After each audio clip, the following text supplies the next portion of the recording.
So welcome everybody, very warm welcome. A couple of housekeeping rules. If you could all make sure that you're muted until we get to the Q&A session, that would be good so that we don't get any feedback. The other thing to remember is that we are recording this session, so that it can be made available to anybody who wasn't able to attend today and wants to see it, or indeed can be made available to you to watch again.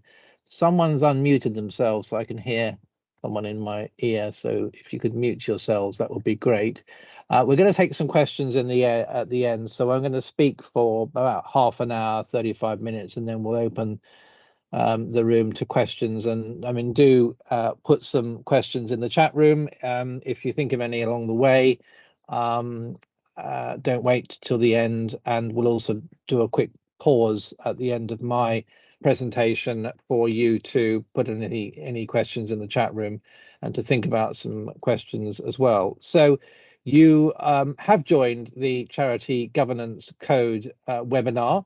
Thank you very much indeed for your interest in this subject and for attending. Most of you are from a charity background in the sense that you are involved in running of charities, whether from the perspective of management, leadership, or as trustees of charities. So this is really of real interest to you at all levels. And I think it's important to also point out that we have started these series of webinars with the three of them. This is the first one in the series, and they're going to be happening about once every month over the next couple of months. So if you haven't registered for the others, then please do so. If you have registered for all of them, well, that's terrific. Thank you very much indeed for your support. So I'm Nick Hobden. I am head of Thompson and Passmore's charity sector team. There are several members of the team online joining me today, and they'll be available to answer any questions as I will as well at the end.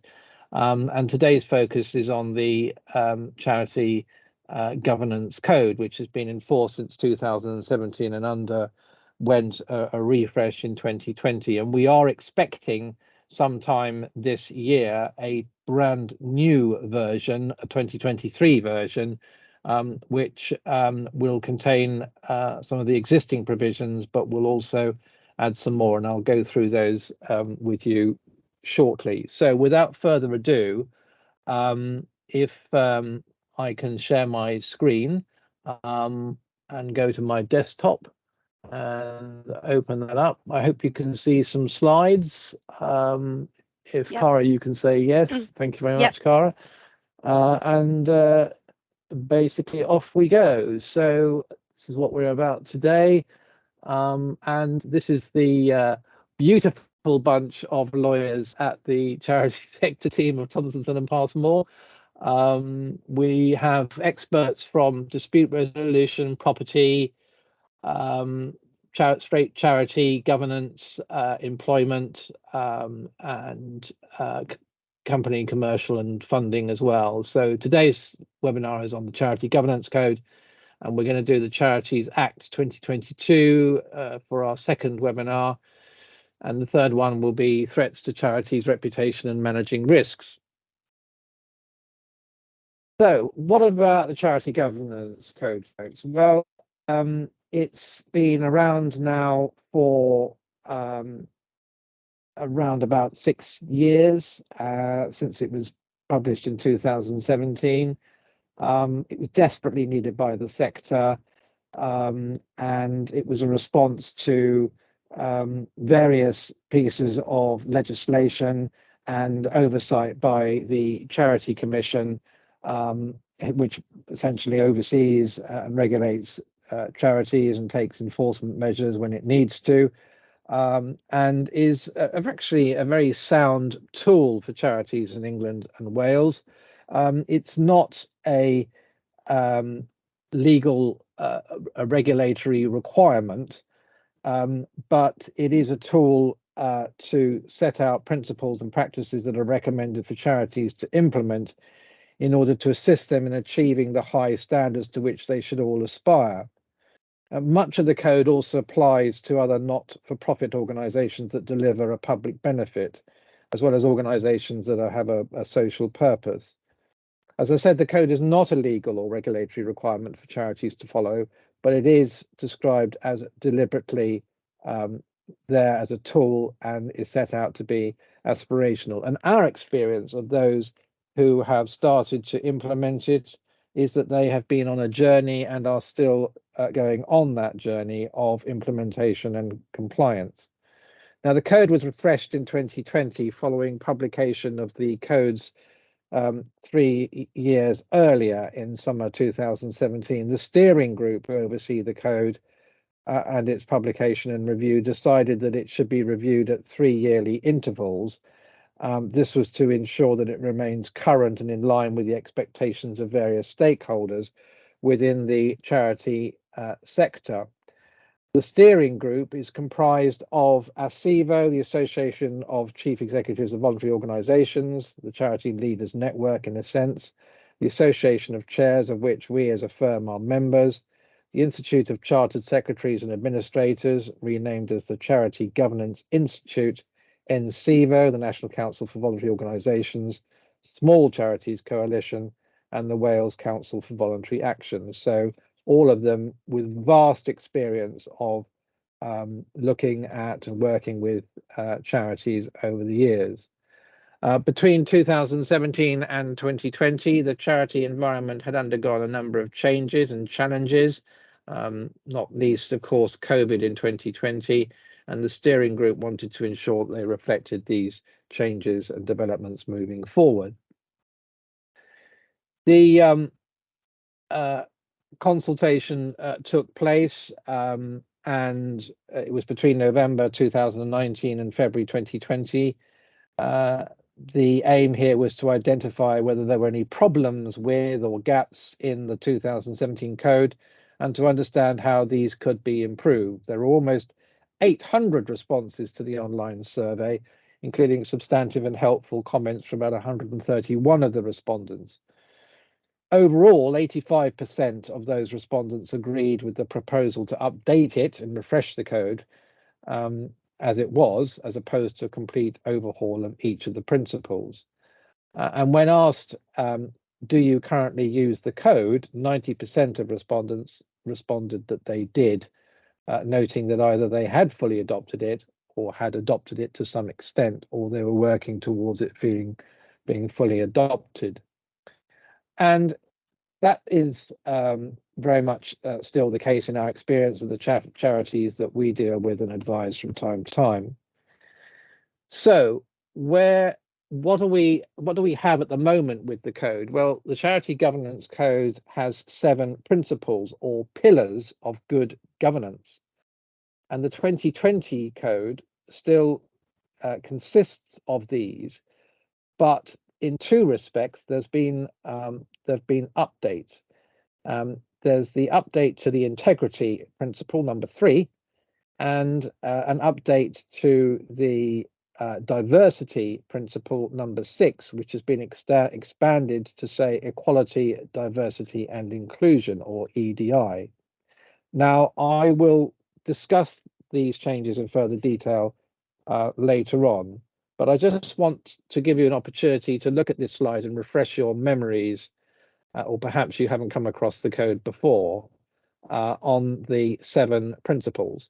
And I'll just say a few words about 1 or 2 of them. Organizational purpose. Well, if as a charity you haven't got organizational purpose in your articles of association, in the sense of being clear about your aims and how these are being delivered effectively and sustainably, then you really haven't got a charity that is well governed.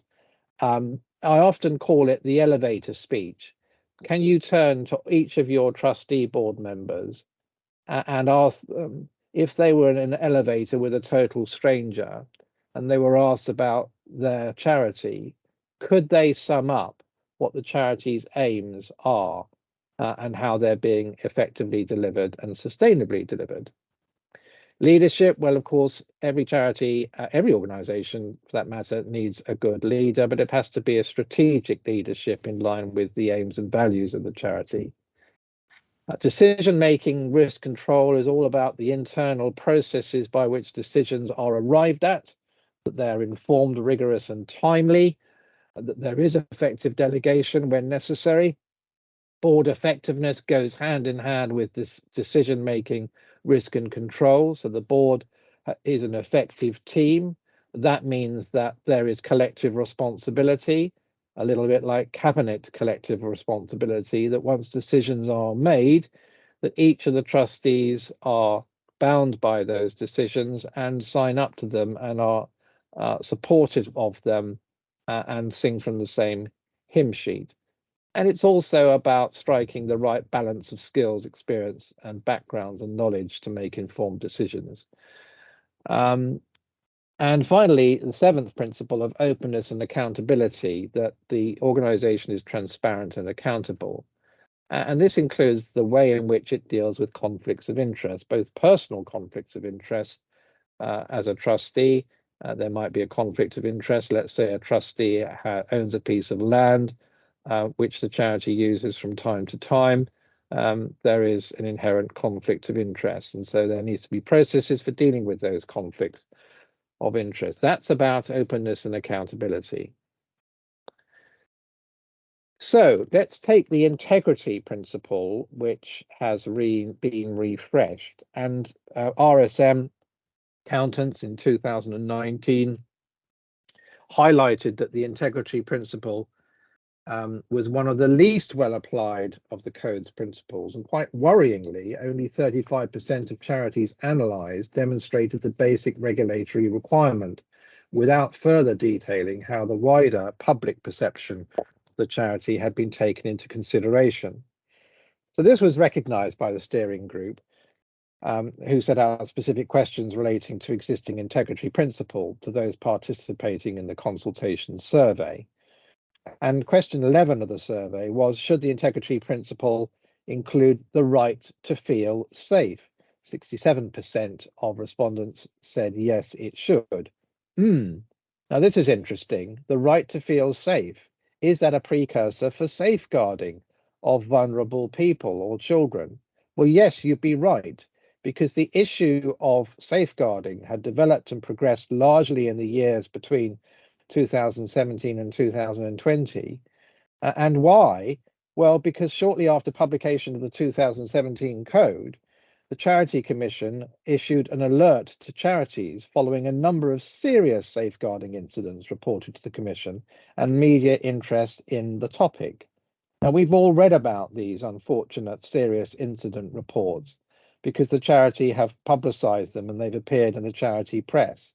But the alert reminded charities of the importance of providing a safe and trusted environment, an organizational culture prioritizing safeguarding and having adequate safeguarding policies and procedures in place.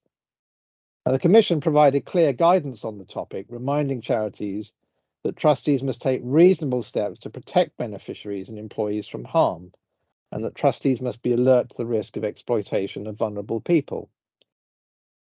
Trustees were also reminded that safeguarding goes beyond the preventing of physical abuse and includes protecting people from harm generally. In the light of this alert and other topical events, and indeed feedback from the consultation on the code steering group reflected within the 2020 code that integrity in charity governance is not just about managing the funds and financial assets, but the update that you will see in a minute when I take you to that reflects recognizes the integrity and going beyond managing reputation to addressing power imbalances where they exist, regulating personal behavior, and ensuring that everybody involved in a charitable organization has the right to remain safe. So if you like, when you see that principle of integrity, you should read safety. So here's the update to the integrity principle, and I won't read it out for you. I'll give you a moment just to read that for yourselves.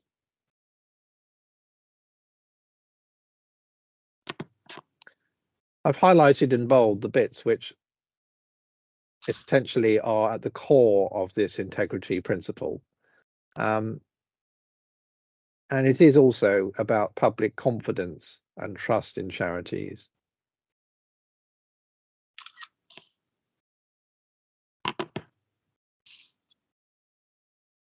These slides will be available afterwards, so whilst you're very free to take pictures, or I can hear mobile phones going off with cameras, these will be available afterwards. So how's that applied? Well, in these ways, the decisions and actions are consistent with values. I talked about inappropriate power imbalances. I've talked about safeguarding, and that must permeate not just through the policies and procedures, but how people act and how the leadership of the charity is committed to safeguarding. As a former chair of a single academy trust until recently, every year my trustees and I in September had to undergo mandatory keeping children safe in education training online about safeguarding. So it's important that safeguarding training is one of the major priorities for learning and development, and is key to the implementation of integrity.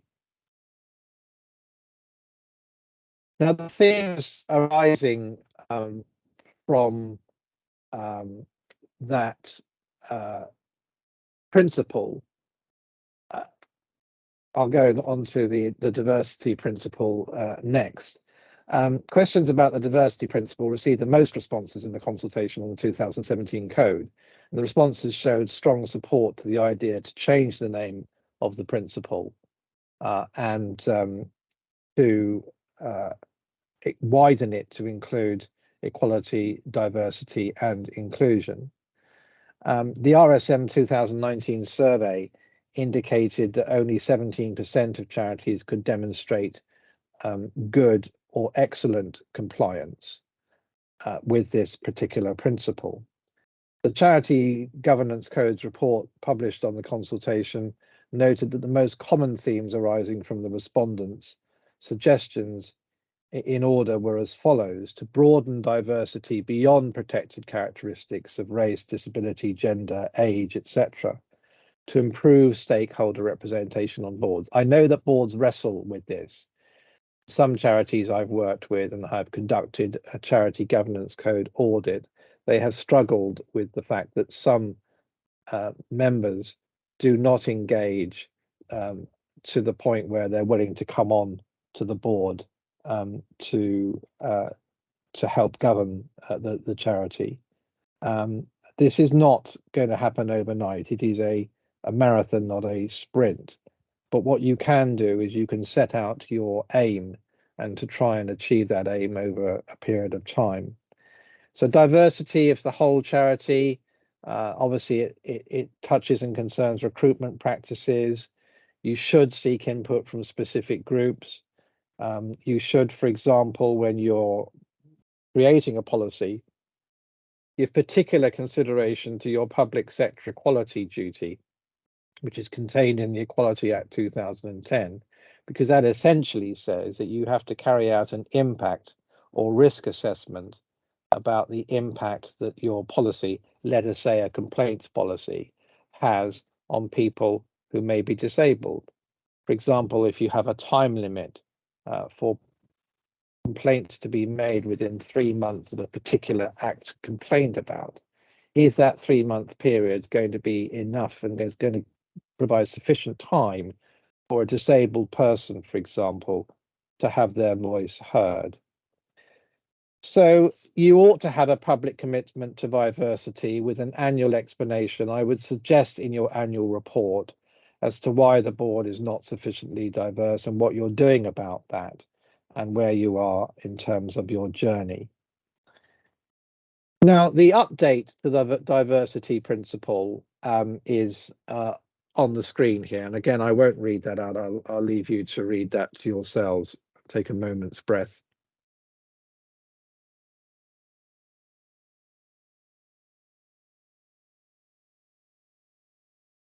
But we are talking about embedding these principles in your delivery of your public benefit and to reduce or remove obstacles to participation within your work, so that you are tackling inequality to improve equality of outcomes.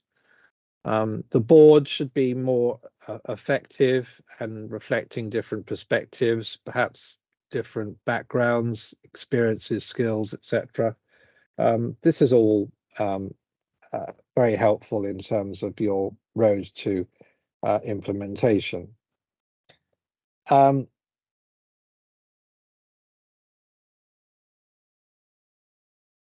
Finally, the application of that equality and diversity and inclusion principle, this is how you might apply it.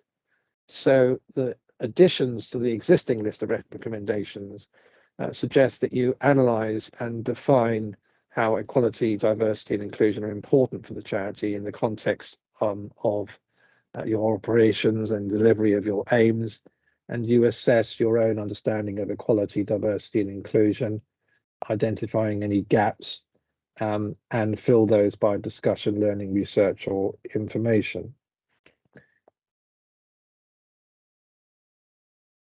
There's a suggested step that you should take, that you assess the current level of understanding on EDI, develop targeted, realistic, and context-specific plans, and monitor those progress with plans to see what success looks like. Finally, a word or two about an RSM survey that was conducted in 2019 following the 2017 code.